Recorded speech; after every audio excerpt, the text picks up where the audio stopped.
neo significa nuevo, plasia significa crecimiento o formación. Entonces, neoplasia significa nuevo crecimiento o nueva formación. O sea, hay nuevas células anormales con proliferación descontrolada, que ya ustedes saben que es lo básico en los tumores. ¿Qué significa la palabra tumor? Tiene dos significados. Cuando hablamos de la hinchazón, del edema inflamatorio, también decimos tumor. Pero cuando hablamos de neoplasia, igualmente utilizamos la palabra tumor. Pueden utilizar las dos acepciones de la palabra tumor. Oncología. Oncos procede de la raíz griega que significa tumor y logos es el estudio de. Cáncer significa en latín cangrejo. Y cuando decimos cáncer, estamos hablando de tumores malignos. La definición de Willis de neoplasia es una definición muy buena, pero fue enunciada cuando todavía no se conocían bien las alteraciones moleculares del cáncer. Entonces, una masa anormal de tejido cuyo crecimiento excede y no está coordinado con el de los tejidos normales y persiste de la misma manera en exceso tras cesar el estímulo que lo suscitó. Acá no habla nada de alteraciones del DNA ni biología molecular, que ahora es lo básico para la definición de cáncer. Entonces, en la actualidad tendríamos que decir que una neoplasia es una alteración en el crecimiento celular desencadenada por una serie de mutaciones adquiridas o heredadas que afectan a una sola célula y a su progenie clónica. Entonces, aquí estamos hablando de lo básico en cáncer: mutaciones adquiridas o heredadas, o sea, alteraciones en el DNA. Las mutaciones oncogénicas, o sea, las que producen tumores, dan lugar a una ventaja proliferativa y de supervivencia excesiva y autónoma, independiente de las señales fisiológicas de crecimiento. Entonces aquí nuevamente estamos hablando de aumento de la proliferación, exceso de supervivencia, o sea, aquí estamos hablando de un bloqueo de la apoptosis. Células que normalmente deberían ir a la apoptosis siguen viviendo y eso favorece el crecimiento del tumor. Y la ventaja proliferativa tiene que ser autónoma, o sea, no tiene ningún control, no tiene nada que ver con lo que es bueno para el organismo, con lo que el organismo necesita, sino que prolifera sin tener en cuenta nada. Nombres de los tumores depende de la célula o tejido que dio origen al tumor. Por ejemplo, tumores del tejido conjuntivo, lo que llamamos tumores mesenquimales. El prefijo es el tejido de origen del tumor y hay un sufijo. Si el tumor es benigno, se utiliza el sufijo oma, y si es maligno, se utiliza el sufijo sarcoma. Entonces, esto vale para el tejido conjuntivo. Ejemplo: condroma, condros, cartílago; oma, tumor benigno de tejido conjuntivo. Condrosarcoma, condrocartílago; sarcoma significa tumor maligno de tejidos mesenquimales, entonces es un tumor maligno de tejido cartilaginoso. Osteoma, tumor benigno de tejido óseo, termina en oma y osteo significa hueso. Y osteosarcoma, tumor maligno de tejido óseo, también se utiliza el término sarcoma osteogénico. Para tumores epiteliales, hemos hablado de tejido conjuntivo. Para epitelios, si derivan de epitelio escamoso y son benignos, se utiliza epiteliomas. Hay excepciones, como vamos a ver ahora. Si son ramificados, papilomas. O sea, papilomas son benignos. Epiteliomas benignos, pero hay excepción. Tenemos el caso del epitelioma vasocelular, que es una excepción, porque no se puede considerar un tumor benigno por el crecimiento infiltrativo que tiene. Si deriva de epitelios glandulares y son benignos, adenomas. Si tienen una estructura glandular, aunque no deriven de glándulas, también se denominan así. Por ejemplo, tumores del epitelio tubular renal. que sabemos que el epitelio tubular renal no es un epitelio glandular, pero los tumores benignos muestran túbulos que están pegados unos con otros. Entonces, para estos casos se utiliza también el término adenoma. Derivan de epitelios glandulares, son benignos y quísticos. Cistadenomas. Cista significa quístico. Cistadenomas. Malignos y derivan de epitelios. Se utiliza el término carcinoma. El carcinoma viene de la palabra griega carquinos. Carquinos significa cangrejo. Entonces, carquinos es cangrejo en griego y cáncer es cangrejo en latín.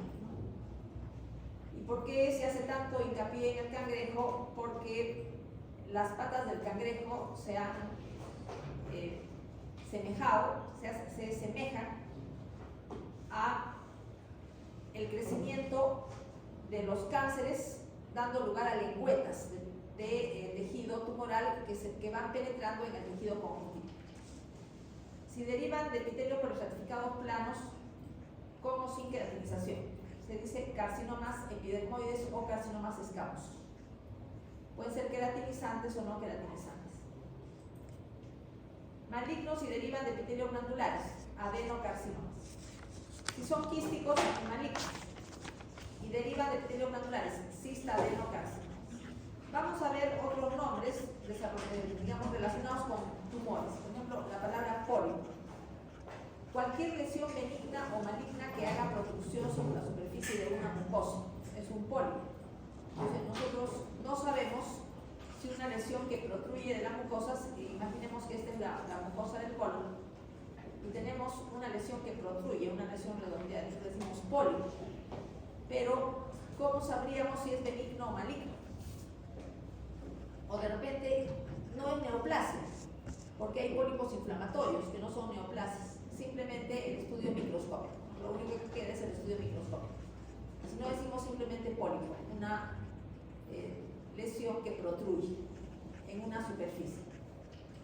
Acá tenemos, por ejemplo, pólipos del colon, tenemos el de acá también, pólipos. Otros términos, teratoma. Es un tumor con varios tipos de tejido, es una mezcla de tejidos. Deriva de las células germinales, las que originan espermatocitos y ovocitos.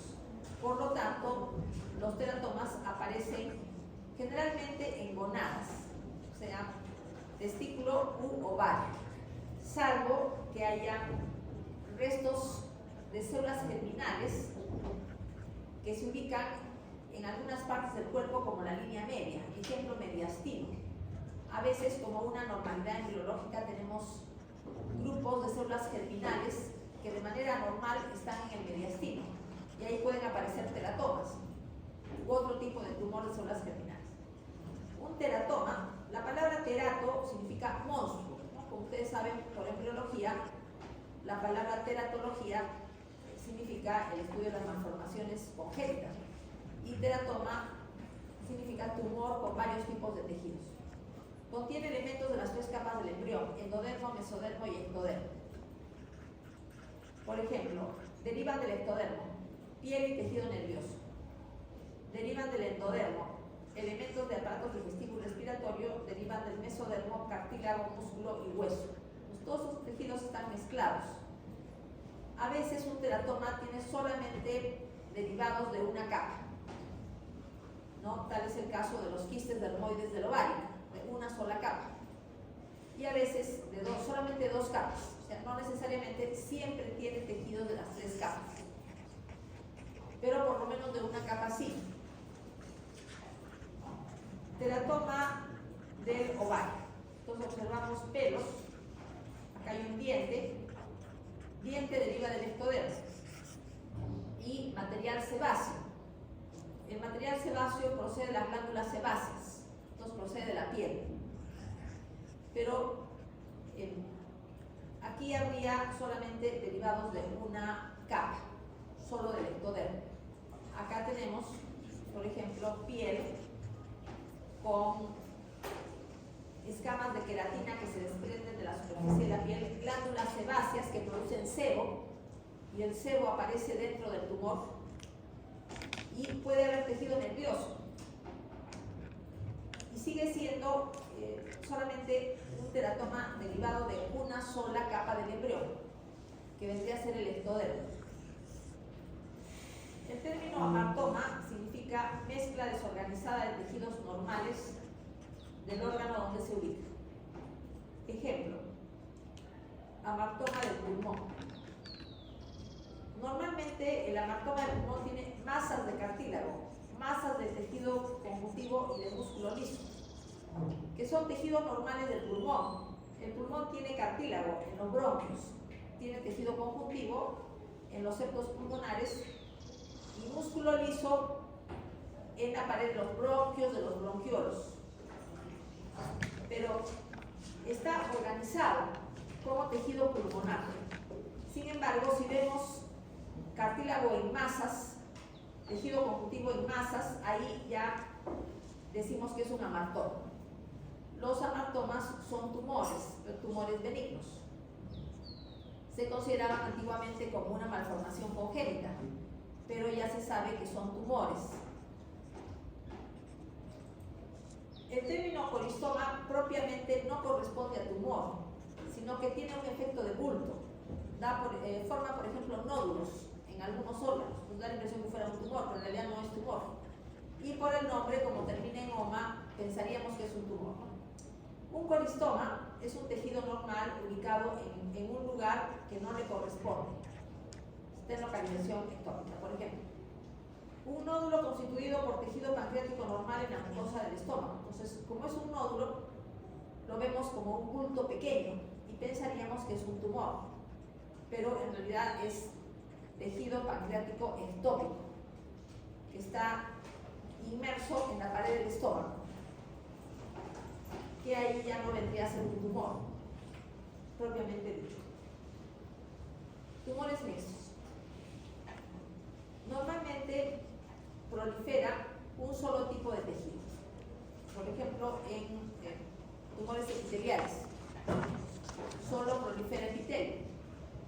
O tumores de tejido conjuntivo, solo prolifera un determinado tipo de tejido conjuntivo. Solo cartílago, solo músculo liso, solo tejido conjuntivo, etc. Pero hay tumores mixtos en los que prolifera más de un tipo de tejido. Por ejemplo, adenoma pleomórfico de la glándula salival y fibroadenoma de mama. Prolifera el tejido epitelial y el tejido mesenquimal. O sea, prolifera el epitelio y el tejido conjuntivo a la vez en el tumor. Ejemplo, tumor mixto de glándula parótida. Proliferan los elementos epiteliales, se ven túbulos, se ven grupos de células epiteliales que están formando cordones, pero también tenemos que prolifera el tejido conjuntivo, que puede tener áreas mixoides o áreas condroides. Entonces se considera un tumor mixto de glándula salival, en este caso de glándula parótida.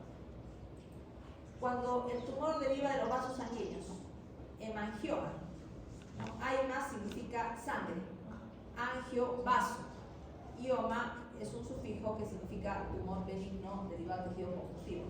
Eso sería un hemangioma, tumor benigno de vasos sanguíneos. Linfangioma, tumor benigno de vasos linfáticos. Angiosarcoma, tumor maligno de vasos sanguíneos. En este caso, como utilizamos el sufijo sarcoma, es maligno. Linfangiosarcoma, tumor maligno de vasos linfáticos. ¿Qué significa hemangioendotelioma? Este es un término que es un poco confuso, pero se aplica a tumores que están en el límite entre la benignidad y malignidad. Por ejemplo, se trata de tumores que tienen capacidad infiltrativa, pero la capacidad metastásica es mínima. O sea, no dan metástasis, pero tienen una capacidad infiltrativa local. Entonces ahí utilizamos el término hemangioendotelioma. Queremos decir que se trata de un tumor con malignidad intermedia. No es 100% cáncer, pero tampoco es 100% un tumor benigno. Entonces está en medio. Tumores que derivan de células de la sangre, linfomas y leucemias, estos son siempre malignos, porque prácticamente desde el comienzo tienen capacidad metastásica, están en la sangre. Tumores derivados del tejido muscular, músculo liso, leiomioma, ¿no? Leio significa liso, mios significa músculo, oma, sufijo que significa tumor benigno de tejido conjuntivo. Y leiomiosarcoma, evidentemente tumor maligno de músculo liso.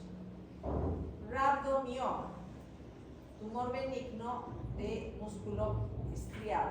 Y rhabdomiosarcoma, tumor maligno de músculo estriado.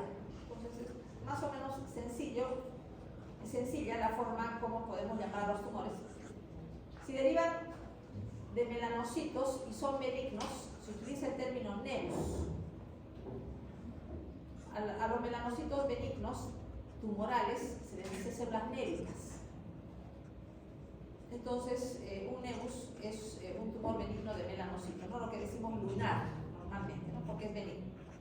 Cuando es maligno, derivado de melanocitos, melanoma. Pero ese término melanoma nos hace pensar que podría ser benigno, pero los melanomas siempre son malignos y todavía son muy agresivos. Eso quiere decir que a veces el nombre puede llevarnos a confusión, que algunos nombres no siguen las reglas de la nomenclatura de los tumores. Tumores que contienen tejidos embrionarios. Se utilizan el sufijo blastoma. Generalmente los que contienen tejidos embrionarios son tumores de los niños. Por ejemplo, nefroblastoma. Es un tumor que contiene tejido embrionario renal. Neuroblastoma. Un tumor que contiene tejido embrionario neuronal. Retinoblastoma. También blastoma, tejido embrionario de la retina. Muchos tumores son llamados mediante epónimos. Un epónimo es el uso del apellido de una persona para nombrar un tumor. Por ejemplo, linfoma de Hodgkin. Hodgkin es el apellido de la persona que describió el tumor por primera vez. Es un apellido. Por lo tanto, este nombre, linfoma de Hodgkin, es un epónimo. Tumor de Wilms. Wilms es también un apellido. Sin embargo, hay una tendencia a utilizar cada vez más nombres que no sean epónimos. Hay tendencia, por ejemplo, en lugar de decir tumor de Wilms, lo más correcto sería decir nefroblastoma. O sea, es un tumor maligno que contiene tejidos embrionarios del riñón. Afecta a los niños. Repito que es maligno. Tumor de Brenner. Brenner también es un tumor, pero del ovario. Lo que se tiende ahora es decir ya no tumor de Brenner, sino tumor de células transicionales del ovario. Sería un tumor que tiene un nombre más correcto, que nos da una idea del tejido tumoral. Calificativos secundarios de los tumores. Si decimos un tumor papilar, quiere decir que tiene una estructura ramificada, tiene ramificaciones. Tumor medular significa que es un tumor blando, con poca fibrosis, una consistencia blanda, poca fibrosis. Lo contrario es si decimos tumor desmoplásico o tumor escirro. Más bien significa que el tumor tiene abundante fibrosis, por lo tanto una consistencia dura. Entonces, medular es lo opuesto a desmoplásico. Desmoplásico, tumor duro; medular, tumor blando, consistencia blanda. El término coloide, por ejemplo, carcinoma coloide, significa que el tumor produce abundante moco, en el cual flotan grupos de células tumorales, ¿no? Cuando utilizamos el término coloide, carcinoma coloide, significa pues, producción de abundante moco. Distinción entre tumores benignos y malignos. Tenemos 4 criterios para diferenciar tumores benignos y malignos. Diferenciación y anaplasia, velocidad de crecimiento, capacidad de invasión local y metástasis a distancia. Es el más importante. sea, la real diferencia entre un tumor benigno y maligno es que el maligno tiene la capacidad de dar metástasis y el benigno no. Pero también hay diferencias en los otros criterios. Empezamos con proliferación y anaplasia. Diferenciación y anaplasia. Diferenciación es el parecido de una célula tumoral con respecto a la célula normal que le dio origen, morfología y función. Entonces, si el parecido es grande, la célula tumoral es muy parecida a la célula normal que le dio origen, decimos que el tumor es bien diferenciado. Si es bastante diferente a la célula normal que le dio origen, decimos que el tumor es poco diferenciado o anaplásico. Entonces, los tumores benignos, generalmente bien diferenciados. Tumores malignos, generalmente poco diferenciados o anaplásicos. Hay excepciones, pero estas son las reglas. En cuanto a la anaplasia, un tumor anaplásico, o sea, poco diferenciado, tiene pleomorfismo. Pleo significa varios, morfos significa forma. Entonces, pleomorfismo significa varias formas. Grandes variaciones en el tamaño y forma de las células que componen el tumor. O sea, las células que componen el tumor son desiguales entre sí. Morfología nuclear anormal. Núcleos grandes, hipercromáticos, cromatina en grumos gruesos y nucleolo prominente. ¿Qué estamos diciendo cuando hablamos de núcleos grandes? Normalmente tenemos una relación núcleo-citoplasma que es más o menos 1:6. O sea, el núcleo ocupa la sexta parte del diámetro total de la célula. Pero cuando el tumor es anaplásico, los núcleos ocupan mucho más que eso.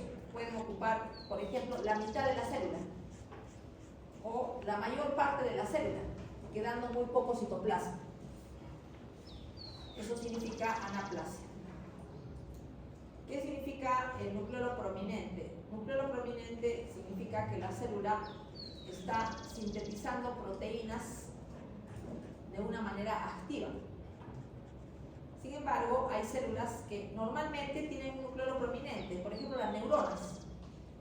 Las neuronas normalmente tienen un nucleolo prominente y no significa que sean cancerosas, porque la neurona todo el tiempo tiene que estar sintetizando proteínas, porque los axones son muy largos. Entonces tiene que sintetizar proteínas para poder hacer un recambio correcto de gran cantidad de material que esté en el axón y en el cuerpo neuronal. Pero las células cancerosas también tienen nucleolo prominente por la misma razón. Como son células que están constantemente en mitosis, tienen que estar constantemente sintetizando proteínas para prepararse para las mitosis continuas. Mitosis atípicas.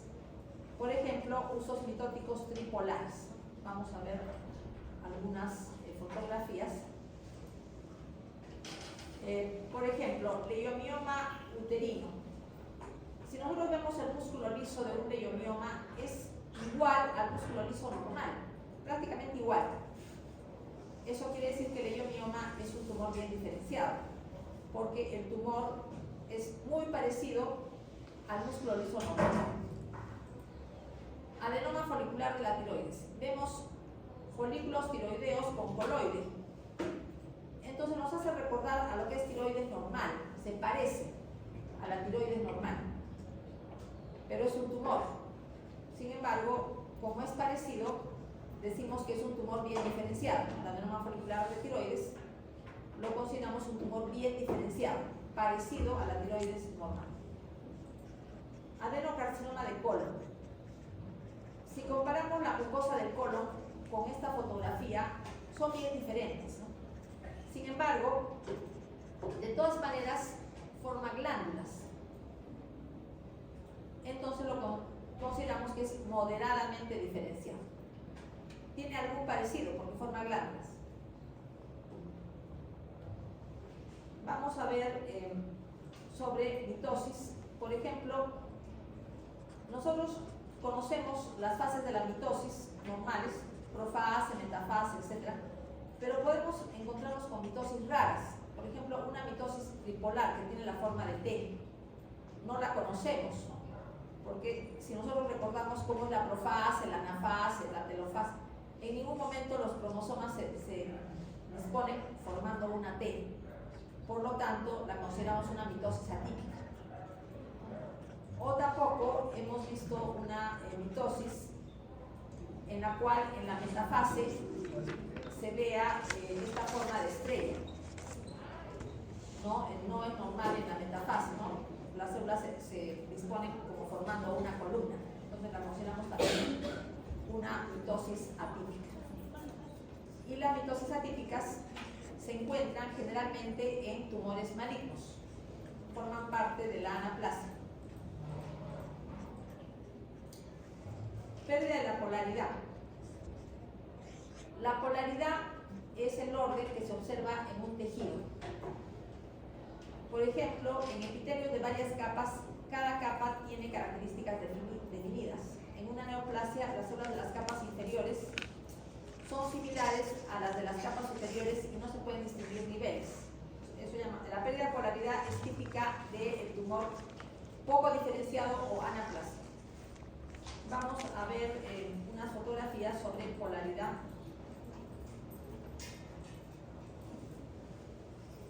Tenemos el epitelio normal, que tiene polaridad. ¿Qué significa? Que el epitelio está ordenado en capas. Capa basal, las células que tienen mitosis, capa de células parabasales por encima, capa de células intermedias y las superficiales que son aplanadas. O sea, hay un orden. Dentro de la misma capa, las células son iguales o muy parecidas.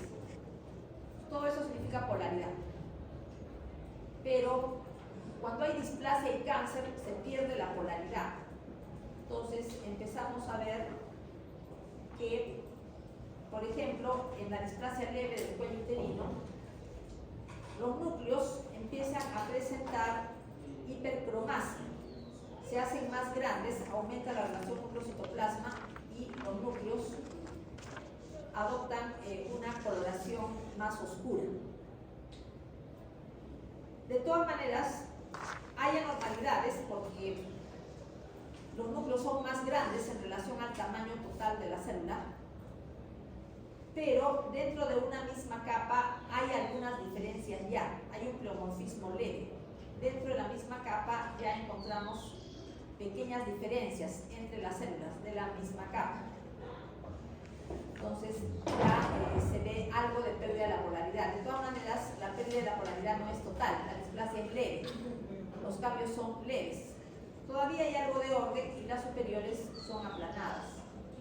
Displasia moderada, dentro de la misma capa vemos las células diferentes entre sí. Esta es diferente a la otra, a la de acá y a la de allá. Entonces, esto forma parte de la pérdida de la polaridad. Y observamos que inclusive en las capas superiores ya hay anormalidades tales como aumento de la relación núcleo-citoplasma, pleomorfismo y los contornos irregulares de los núcleos. Es una displasia moderada. La pérdida de la polaridad es mayor. Y acá, displasia severa, prácticamente no hay polaridad. Las células de las capas basales son iguales a las de la mitad, iguales a las de arriba. Acá ya no hay polaridad. Ya no distinguimos capas, todo lo vemos igual. Y las mitosis, que deberían estar solamente en la capa basal, las vemos al medio o las vemos arriba. Entonces acá ya hay una pérdida completa de la polaridad. Entonces, eso sería, digamos, el significado de polaridad. Y en la neoplasia se pierde la polaridad, se pierde el orden del tejido. Tenemos también que se pueden formar células gigantes. Son células de varios núcleos y de aspecto grotesco, o sea, son muy grandes. No debemos confundir con células multinucleadas de origen inflamatorio. Por ejemplo, las células multinucleadas tipo Langerhans, células gigantes tipo Langerhans de la tuberculosis. Esas no son células gigantes tumorales, porque son macrófagos que han fusionado las membranas, pero podemos tener células multinucleadas tumorales. Por ejemplo, acá tiene más o menos 8 núcleos. Acá hay un solo núcleo, pero el núcleo es multilobulado. Eso forma parte de la anaplasia. O sea, es típica de tumores malignos. Y hay mucho pleomorfismo. Esta célula es diferente a la de acá, diferente a la de allá y diferente a la de acá. Acá hay 2 núcleos. Entonces aquí el pleomorfismo es máximo. Y mientras más pleomorfismo, menos diferenciación y más anaplasia. Acá vemos cartílago normal.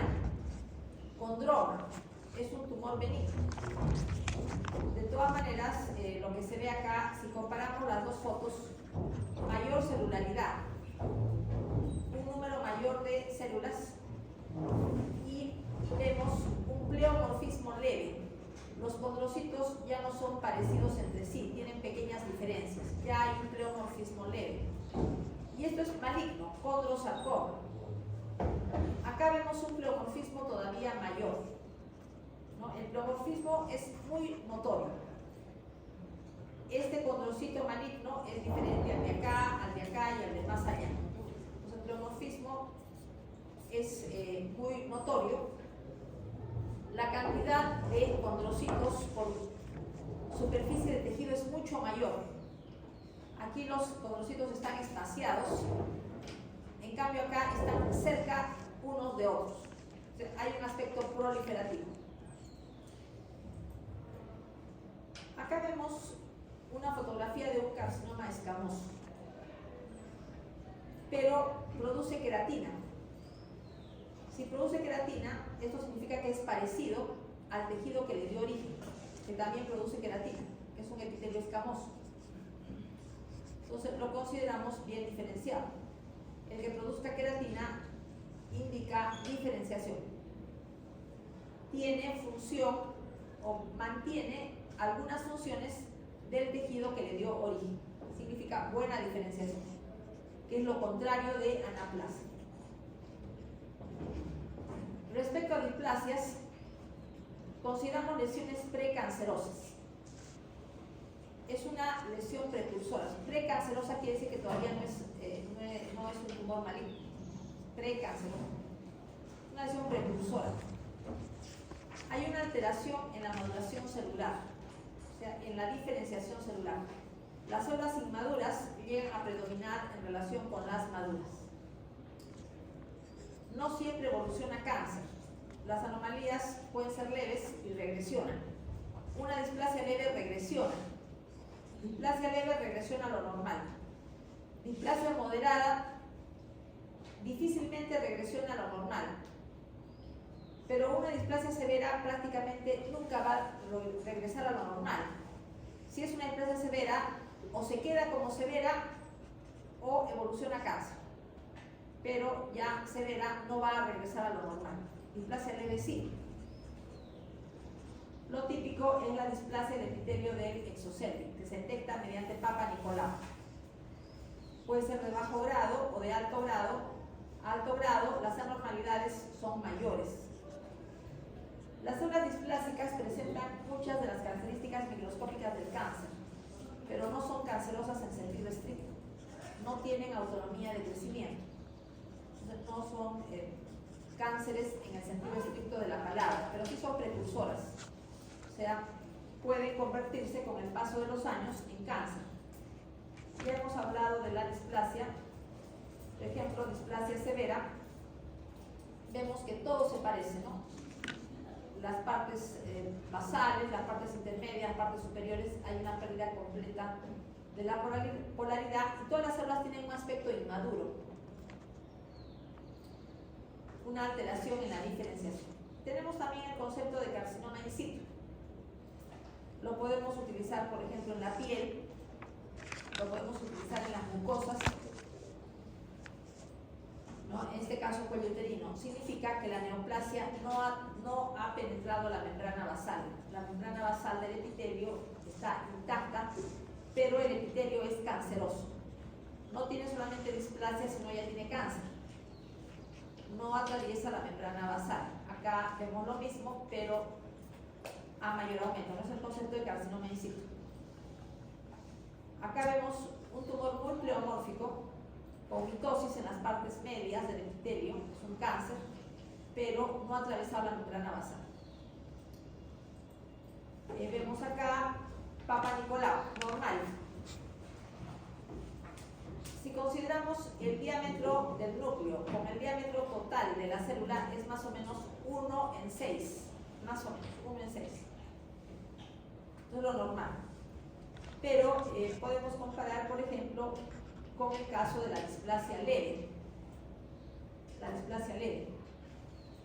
Entonces aquí vemos que si comparamos el diámetro total con el diámetro del núcleo, prácticamente es la mitad. Aumento de la relación núcleo-citoplasma.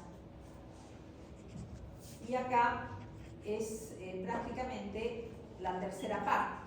También aumento de la relación núcleo-citoplasma. Acá no se puede diferenciar bien porque parece que las células, se ve 3 núcleos, da la impresión que las células estuvieran superpuestas. Displasia moderada. Aquí, por ejemplo, si consideramos este diámetro, el diámetro del núcleo ocupa más de la mitad de la célula. Si consideramos este núcleo, este diámetro. Acá también. Si consideramos solamente este diámetro, el núcleo ocupa más de la mitad de la célula. Aumento de la relación núcleo-citoplasma. Hipercromasia, contornos irregulares del núcleo. Eso forma parte de la displasia. Cromatina dispuesta en grumos, como lo vemos acá. Displasia severa. El núcleo ocupa prácticamente toda la célula. Si nosotros comparamos la parte que corresponde al citoplasma, el núcleo prácticamente ocupa todo. Entonces ya es una displasia severa. Aquí, frotis cérvico-vaginal normal, Papa Nicolau, son células endocervicales, pero acá, nuevamente, diámetro del núcleo en relación al diámetro total de la célula es 1 en 6. 1 en 6. Tumores bien diferenciados de glándulas endocrinas generalmente producen las mismas hormonas que el tejido normal. Eso significa buena diferenciación, porque significa que el tumor, el tejido tumoral, mantiene las funciones del tejido que le dio origen. Carcinomas bien diferenciados del hígado producen bilis, igual que hepatocitos normales. En cambio, hepatocarcinomas poco diferenciados no producen bilis. Han perdido esta función normal, menos diferenciados. En cuanto a velocidad de crecimiento en general, neoplasias malignas crecen más rápido que las benignas. Pero hay muchas excepciones, ¿no? O sea, lo general es que neoplasias malignas crecen más rápido que las benignas.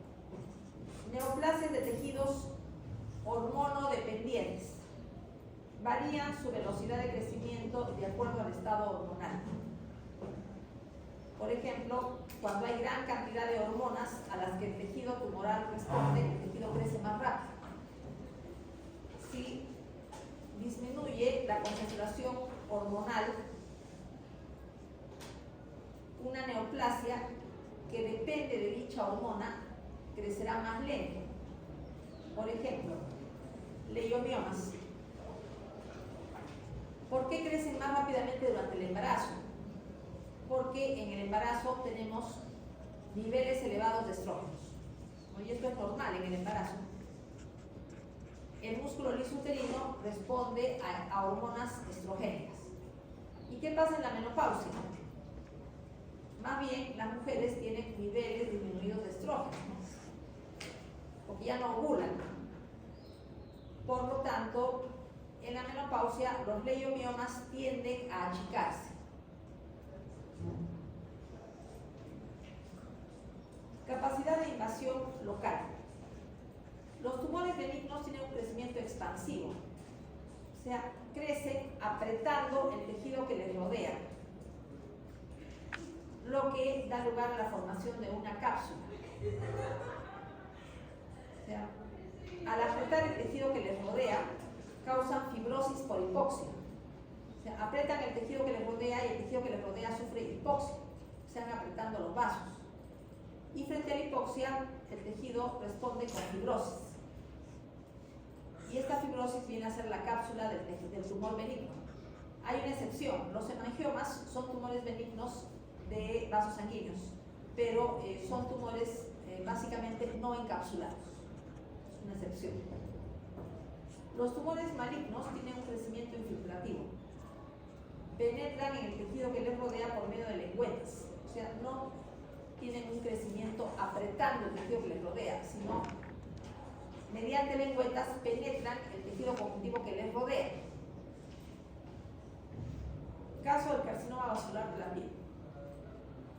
Tiene una capacidad infiltrativa. Crece enviando lengüetas a la dermis, pero no capacidad metastásica, por lo que no reúne todas las condiciones para ser considerado un cáncer. Un nombre más adecuado, epitelioma vasocelular, pero no es un tumor 100% benigno, porque tiene capacidad infiltrativa.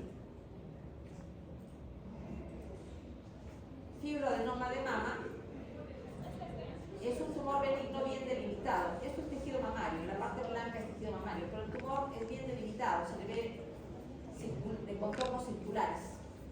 Y microscópicamente se puede ver el borde del tumor, y acá hay tejido adiposo. Tumor bien delimitado, encapsulado. Y no hay crecimiento infiltrativo, porque en el tejido que rodea el tumor no está la penetración en forma de lengüetas. En cambio, un tumor maligno de mama tiene tumores irregulares. Bordes irregulares. Si es el tumor, tenemos que los bordes son espiculados, son como unas pequeñas puntas, los bordes tienen como unas pequeñas puntas que penetran en el tejido fibroadiposo que les rodea. Es un crecimiento infiltrativo, típico de los tumores malignos. Y lo podemos ver acá, que el tejido se extiende hacia el tejido adiposo mediante lengüetas. Acá, infiltración del tejido pulmonar por adenocarcinoma, ¿no? Acá vemos alveolos, pero acá observamos que mediante lengüetas el tumor va creciendo hacia el tejido pulmonar normal. Acá, infiltración del tejido adiposo pericolónico por adenocarcinoma. Entonces vemos, acá es el tejido adiposo pericolónico, o sea, es la serosa. Y el epíplomo, que está contiguo a la serosa. O sea, ahí vemos nidos de células tumorales, están infiltrando este tejido fibroadiposo pericolónico. Metástasis. Es el criterio de malignidad más importante. Los tumores benignos no metastatizan. Hay una excepción, los gliomas. Los gliomas son tumores cerebrales con capacidad infiltrativa, pero no metastásica. A pesar de que no dan metástasis, igual se les considera tumores malignos. Vías de diseminación del cáncer. Extensión directa, vía hemática y vía linfática. Por extensión directa es consecuencia del crecimiento infiltrativo del tumor. O sea, se va extendiendo y puede alcanzar superficies corporales, por ejemplo, del pulmón. Por extensión directa puede llegar a la pleura. Y también, por extensión directa, un adenocarcinoma, por ejemplo, de colon, puede llegar a la cavidad peritoneal cuando traspasa la serosa, llega a la cavidad peritoneal. También un cáncer de pulmón puede llegar al pericardio. Se extiende primero al mediastino y después puede extenderse al pericardio y sigue siendo por extensión directa. O un cáncer, por ejemplo, sarcoma osteogénico, puede infiltrar la cavidad articular. O también un tumor cerebral se extiende a las meninges. Entonces, en este caso, en el líquido pleural, líquido peritoneal, pericárdico, podemos encontrar células cancerosas. Los carcinomas productores de moco de la cavidad abdominal metastatizan al peritoneo y se acumula este tipo de material, lo que se denomina pseudomixoma peritoneal. Entonces, toda la cavidad abdominal se llena de moco, ¿no? Consideramos que ha habido una metástasis por infección directa al peritoneo. Y repito, se llama pseudomixoma peritoneal. Por vía hemática, las células neoplásicas penetran fácilmente capilares y venas, pero la penetración en las arterias es más difícil por el grosor de la pared.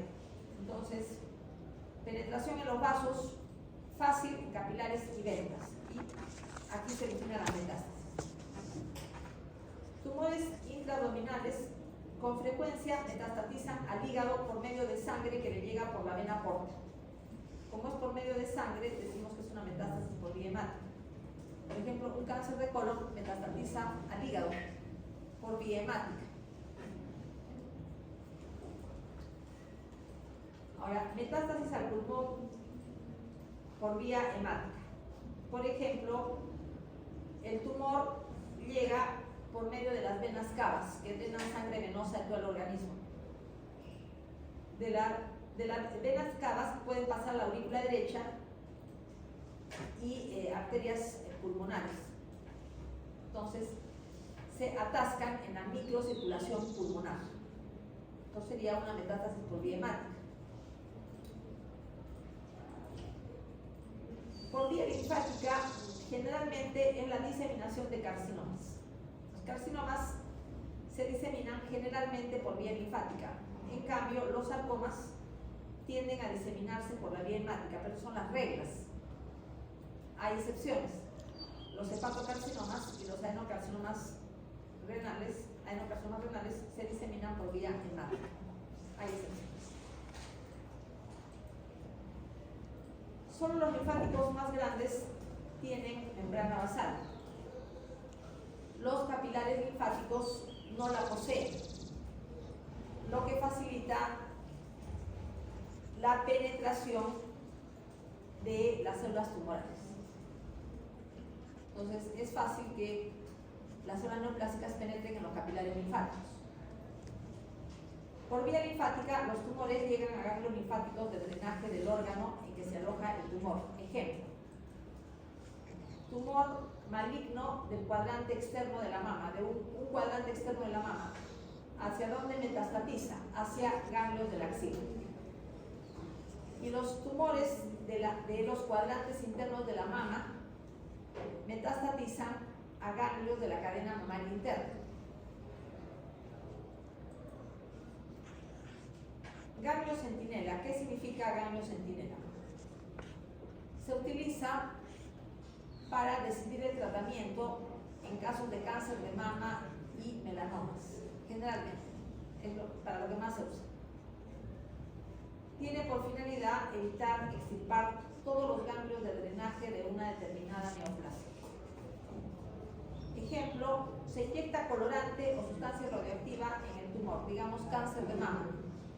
En el tumor de la mama, en sala de operaciones, ya listos para hacer la mastectomía, se inyecta colorante o sustancia radioactiva en el tumor y se espera en la misma sala de operaciones, observando cuál es el primer ganglio que se colorea. Si se ha inyectado colorante, ¿cuál es el primer ganglio que se colorea?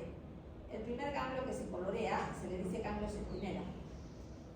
O si se ha inyectado una sustancia radioactiva en el tumor, en la sala de operaciones, con un aparato especial que detecta radioactividad, entonces se ve cuál es el ganglio de la axila en el que se detectó radioactividad al inicio. O sea, el primer ganglio que presentó radioactividad. Se tiene que tener un aparato que detecte radioactividad para esos casos. O sea, El primer ganglio en el que se detectó radioactividad, primer ganglio de la axila, en el que se detectó radioactividad, es el ganglio centinela para un determinado cáncer de mama. Entonces se extirpa durante la operación solamente el ganglio centinela, no se extirpa todos los ganglios de la axila, solo el centinela, y se le analiza mediante biopsia por congelación, o sea, se hace en el momento el estudio patológico.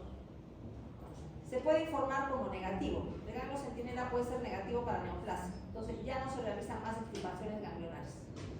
Se asume que si el ganglio centinela no tenía metástasis, los otros ganglios tampoco la tienen. O sea, se asume eso, porque es el primer ganglio al cual llega la linfa procedente de la mama. Acá vemos un ganglio con metástasis en el seno subcapsular. Células cancerosas en el seno subcapsular del ganglio linfático. Acá vemos por el linfático aferente, vemos nidos de células tumorales que se implantan en el ganglio. Todo esto es tumor metastásico, metástasis en un ganglio de carcinoma mamario. ¿Cómo llegan los cánceres del tubo digestivo al hígado? Hemos dicho que es mediante la vena porta. Y las metástasis al hígado generalmente son múltiples, muchos nódulos. Esta forma de metástasis múltiples o múltiples tumores de diferente tamaño generalmente es metástasis. Acá, pero sería una metástasis hematógena. Metástasis en hígado de adenocarcinoma pancreático. Entonces observamos túbulos neoplásicos del adenocarcinoma pancreático y por fuera, la parte externa de la fotografía, trabéculas hepáticas normales. Y acá estaría la metástasis. Túbulos neoplásicos del adenocarcinoma pancreático. Este es un resumen de diferencias entre tumor benigno o maligno. Los benignos. Leiomioma. Pequeño, bien delimitado, crecimiento expansivo, crecimiento lento, no invasivo, crecimiento por expansión, o sea, el tumor crece apretando los contornos del tejido que le rodea. No metastásico, no metastatiza. Bien diferenciado. Si se ve microscópicamente un leiomioma, entonces observamos que es igual al músculo liso normal. Entonces un tumor bien diferenciado. Lo que es propio de los benignos. Maligno, leiomiosarcoma. El tumor es grande, pobremente demarcado. Si vemos los contornos, tenemos que hay lengüetas que salen del tumor principal. Lengüetas que salen del tumor principal, mediante las cuales hay un crecimiento infiltrativo. Esto es un tumor maligno, leiomiosarcoma. Crecimiento infiltrativo mediante lengüetas. Grande, no está bien delimitado. Tiende a tener hemorragia y necrosis. ¿Por qué un tumor maligno tiende a sangrar y tiende a necrosarse? Porque las células tumorales intentan penetrar en los vasos sanguíneos, por ejemplo, en vénulas. Y mientras intentan penetrar los vasos sanguíneos, pueden producir hemorragia.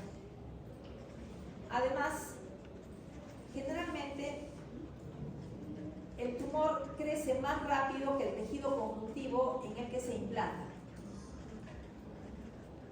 ¿Quién proporciona los vasos sanguíneos del tumor? El tejido conjuntivo que rodea al tumor.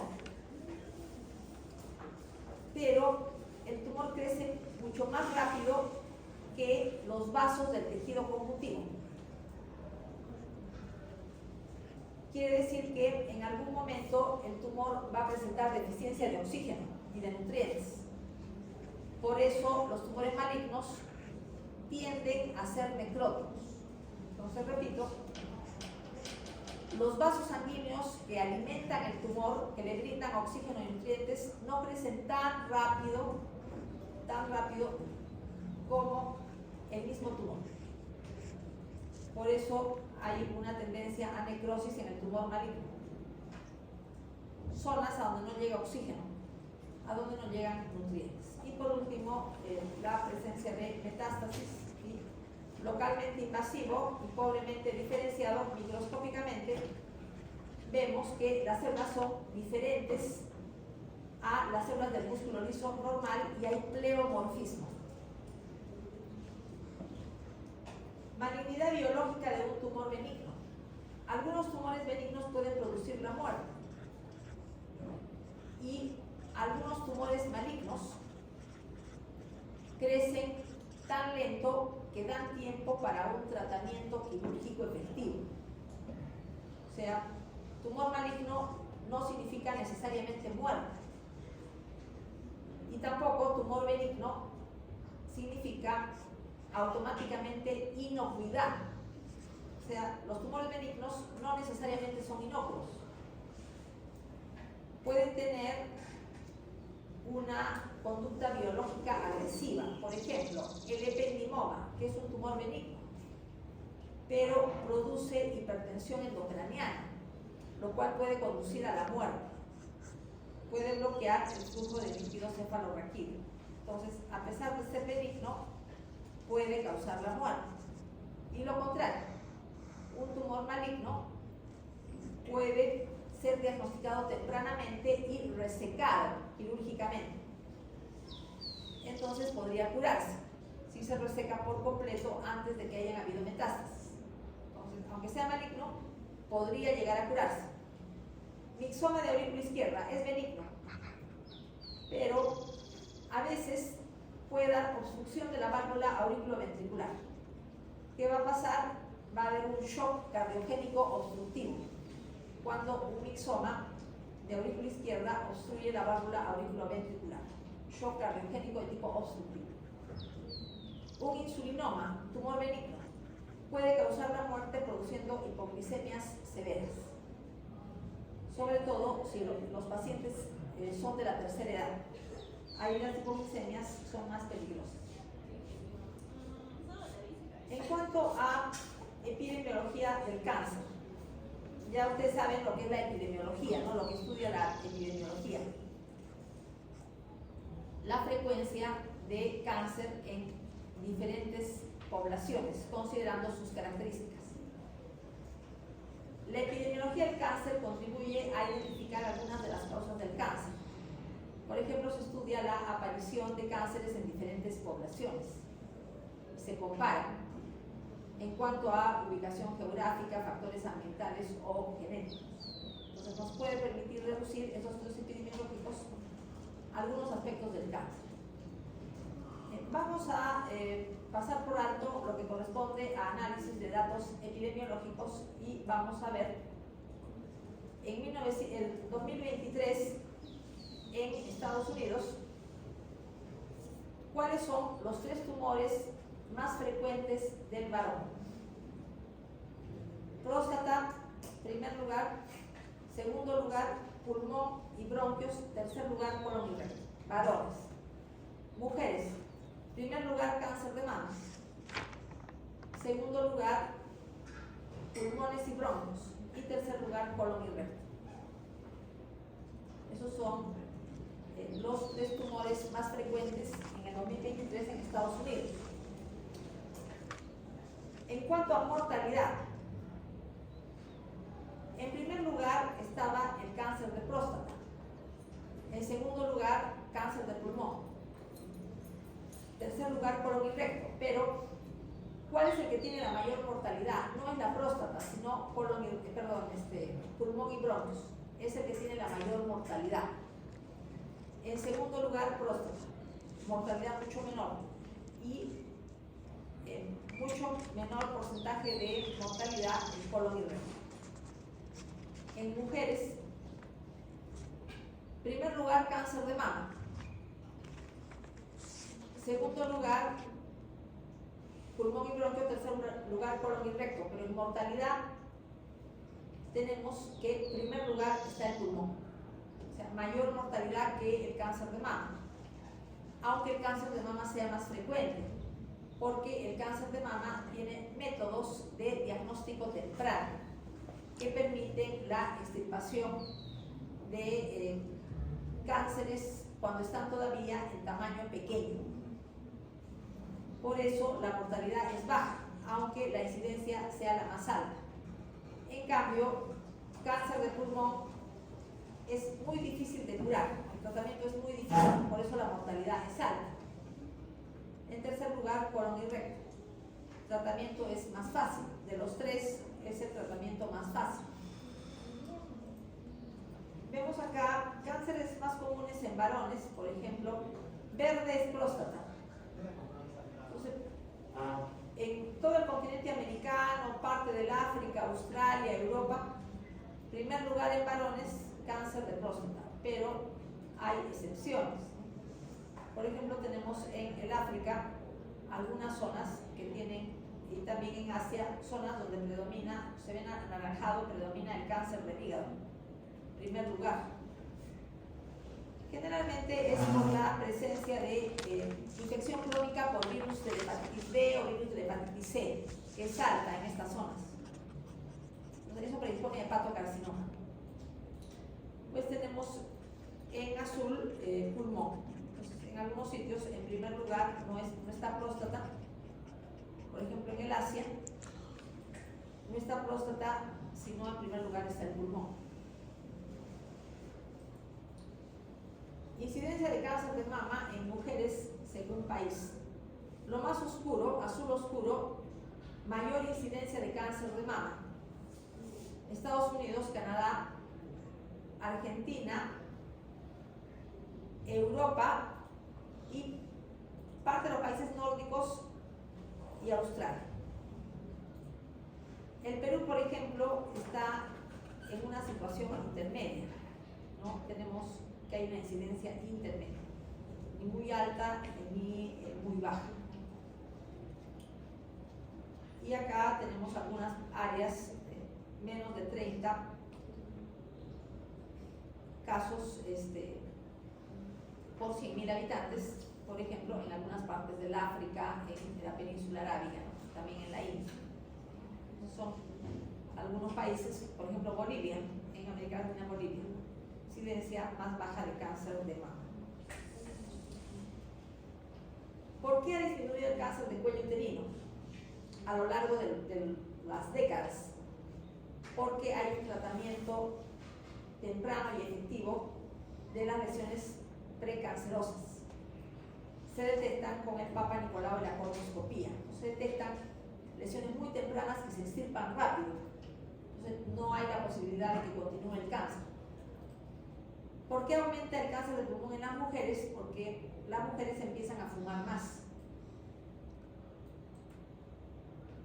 ¿Por qué ha disminuido el cáncer de estómago en ambos sexos? Mejor conservación de los alimentos. Apareció la refrigeradora a mitad del siglo pasado. A mitad del siglo XX apareció la refrigeradora. Entonces, los alimentos ya no se conservaban mediante la salación. O sea, antiguamente se les salaba y se conservaban de esa manera. Pero la sal en exceso es también un carcinógeno, sobre todo para el estómago. Entonces, si se comen alimentos, gran cantidad de alimentos que están conservados por salación, o sea, hay mayor riesgo de cáncer. Pero ya no se usa la salación para conservar los alimentos, porque se tiene la refrigeración. Entonces, se ve pues, que ha bajado la incidencia de cáncer de estómago. También por disminución del uso de preservantes, ¿no? Que pueden estar en los enlatados. Tenemos acá lo que pasa con la tasa de mortalidad de diferentes cánceres en relación a la migración de Japón a Estados Unidos. ¿Qué es lo que pasa en Japón? Tenemos acá cáncer de estómago, incidencia muy alta, pero en americanos de California es más bien baja, cáncer de estómago, y en japoneses que viven en Japón muy alta. ¿Qué pasa cuando japoneses se mudan a Estados Unidos? Entonces se ve que estos japoneses bajan la incidencia de cáncer de estómago, empiezan a adoptar costumbres alimenticias de Estados Unidos. Ya no se alimentan como la gente en Japón, sino pasan a alimentarse más parecidamente a lo que es, al tipo de dieta que tienen los americanos. Se ve que hay una disminución de cáncer de estómago, pero todavía se ve más en los hijos de los migrantes. Los hijos de los migrantes nacieron en Estados Unidos, nunca vivieron en Japón, ¿no? Todo el tiempo vivieron en Estados Unidos, pero la incidencia de cáncer de estómago no se iguala a la de los americanos nativos. Eso quiere decir que hay un factor genético. De todas maneras, hay un factor genético, pero se ha reducido el factor ambiental, que estaba muy presente en el Japón, ¿no? Por eso la incidencia era mucho más alta. Pero de todas maneras, queda un factor genético. Y aumenta la incidencia de otro tipo de cánceres. Cánceres que aumentan en frecuencia con el tipo de dieta que se tiene en Estados Unidos, con exceso de carne, con exceso de grasas.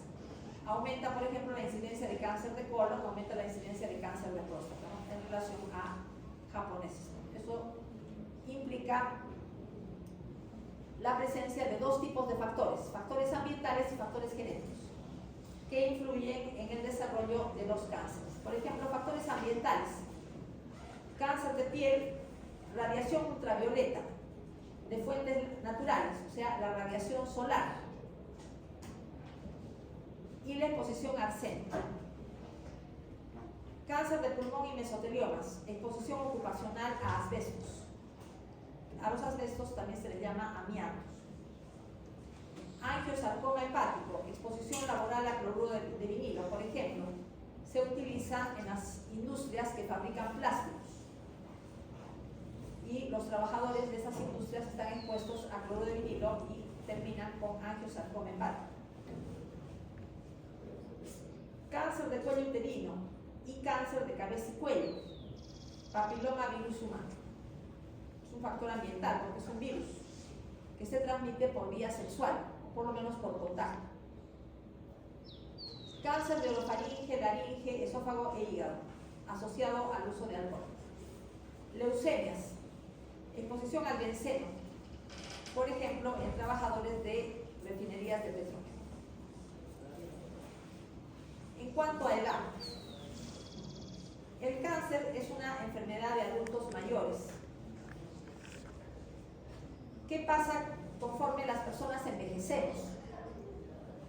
Con el paso del tiempo hay mayor probabilidad de acumulación de mutaciones asociadas a cáncer.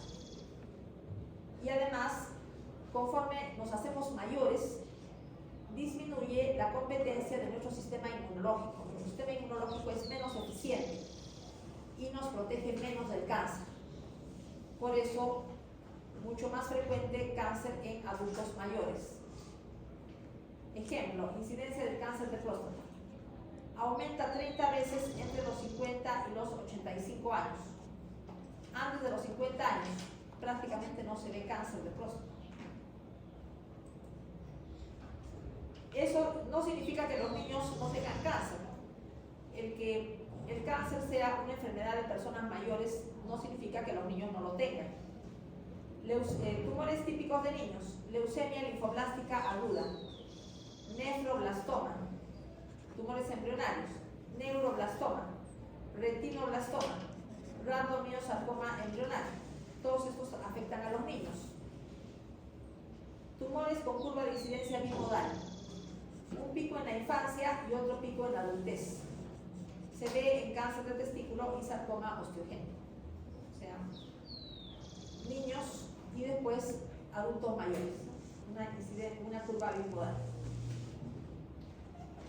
¿Qué tiene que ver la inflamación crónica con el cáncer? La inflamación crónica predispone a cáncer, porque la proliferación celular que acompaña los estados inflamatorios como proceso reparativo predispone a la aparición de mutaciones oncogénicas. Entonces, las poblaciones celulares en proliferación constante están predispuestas al cáncer, porque con cada mitosis existe el riesgo de adquirir alguna mutación. En la inflamación crónica tenemos células inflamatorias como polimorfos nucleares y macrófagos que producen especies reactivas de oxígeno. Tal es el caso del estallido oxidativo. Y estos radicales libres derivados del oxígeno causan mutaciones, causan daño al DNA. Por eso la inflamación crónica está relacionada con el cáncer. Favorece al cáncer por lo menos. Predisposición genética al cáncer. Síndromes cancerosos heredados en forma autosómica dominante, que los vamos a ver más adelante. Síndromes con defectos en la reparación del DNA, que también los vamos a ver más adelante. Y ahora vamos a ver casos de cánceres familiares. Un cáncer familiar es el cual en la que en una familia varios miembros tienen un determinado tipo de cáncer. Hay una predisposición genética con un patrón de transmisión poco claro, con muchos casos dentro de la misma familia. Entonces tiene que haber un factor genético. En los cánceres familiares, las neoplasias ocurren a edades más tempranas en relación con el resto de la población. Pueden indicar predisposición genética que incremente el riesgo de cáncer, pero la mayoría de alteraciones genéticas no son conocidas. O también puede haber factores compartidos de tipo ambiental o de estilo de vida que predispongan a cáncer. O sea, la misma familia está bajo los efectos del mismo tipo de factor ambiental. A diferencia de los síndromes hereditarios de cáncer con patrón autosómico dominante, los genes mutados en cánceres familiares no se conocen en su mayoría. En cambio, síndromes hereditarios de cáncer con patrón autosómico dominante se trata de mutaciones heredadas en genes supresores y se conoce muy bien la alteración. En este caso, en los cánceres familiares no se conocen los genes que intervienen y cada gen, probablemente intervengan varios genes, y cada gen aumenta el riesgo de neoplasia de forma pequeña. Ejemplo, carcinoma familiar de colon, carcinoma familiar de mama, ovario, cerebro. Vemos el término condiciones precancerosas y lesiones precancerosas. Una condición precancerosa es una patología benigna que implica riesgo aumentado de cáncer, por ejemplo, gastritis crónica atrófica de la anemia perniciosa. O sea, es una inflamación, ¿no? Pero está asociada al cáncer de estómago. Entonces es una condición precancerosa. Por otro lado, una lesión precancerosa es una neoplasia benigna o un proceso proliferativo benigno que puede evolucionar a cáncer. Ejemplo, hiperplasia atípica de endometrio puede evolucionar a adenocarcinoma endometrioide de endometrio. Queratosis actínica de la piel puede evolucionar a carcinoma epidermoide incipient. Adenoma velloso del colon puede evolucionar a adenocarcinoma colon. Y la displasia del cuello uterino, sobre todo la severa o también la moderada, puede progresar a carcinoma epidermoide del cuello uterino. Por lo tanto, son lesiones precancerosas, no son condiciones precancerosas, sino lesiones precancerosas. Vamos a ver algo sobre la cinética del crecimiento tumoral que influye en la velocidad de crecimiento. Entonces, porcentaje de células que están en el ciclo celular, que es la etapa diferente a G0, está en el ciclo celular. Por ejemplo, G1, S, G2 y M. O sea, si están en esas fases, están en el ciclo celular y forman parte de la fracción de crecimiento. Las que están quiescentes, que han salido del ciclo celular, están en un estado que le denominamos G0. No están en el ciclo celular, no entran en el porcentaje de fracción de crecimiento. También la cinética de crecimiento tumoral depende del tiempo de duración del ciclo celular y del índice de mortalidad celular. Cuando un porcentaje importante de las células del tumor mueren, pueden morir por hipoxia, por isquemia, entonces el tumor crece mucho más lento, porque un porcentaje de las células mueren, no contribuyen con el aumento de tamaño del tumor. Entonces el tumor va a crecer lentamente. Los tejidos normales mantienen un estricto equilibrio entre proliferación e índice de mortalidad. Por ejemplo, en neoplasia, la proliferación es mayor a la mortalidad, lo que no pasa en los tejidos normales. En la piel, conforme van proliferando las células de la capa basal, van muriendo las células de la capa granular, ¿no? Y se van descamando. Van muriendo, pasan a la capa córnea y después se descaman, pero hay un equilibrio. En cambio, en las neoplasias, la proliferación tiene que ser mayor a la mortalidad, porque si no el tumor no crecería. Si la mayoría de células proliferantes del tumor murieran, entonces el tumor no crecería nunca.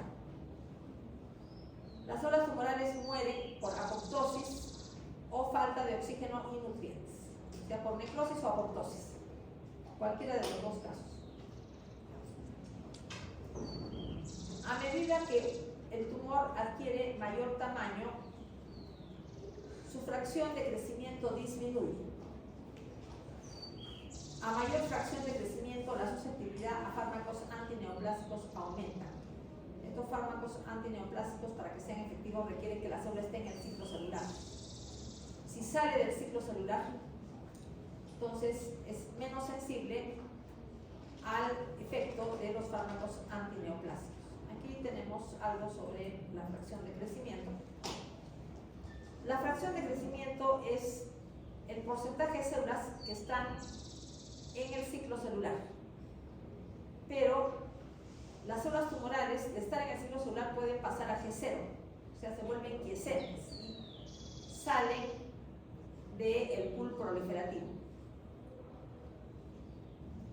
Y también las células que están proliferando pueden morir, salen del pool proliferativo o se diferencian. Una vez que se hayan diferenciado, pierden la capacidad proliferativa, o sea, ya no están en la fracción de crecimiento. Entonces, conforme pasa el tiempo, un porcentaje mayor de células abandona la fracción de crecimiento. Entonces, la fracción de crecimiento con el paso del tiempo va a ser cada vez menor.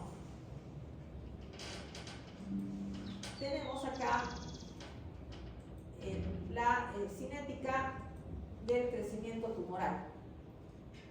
Partimos de una célula normal, pero la célula normal experimenta una serie de mutaciones que se acumulan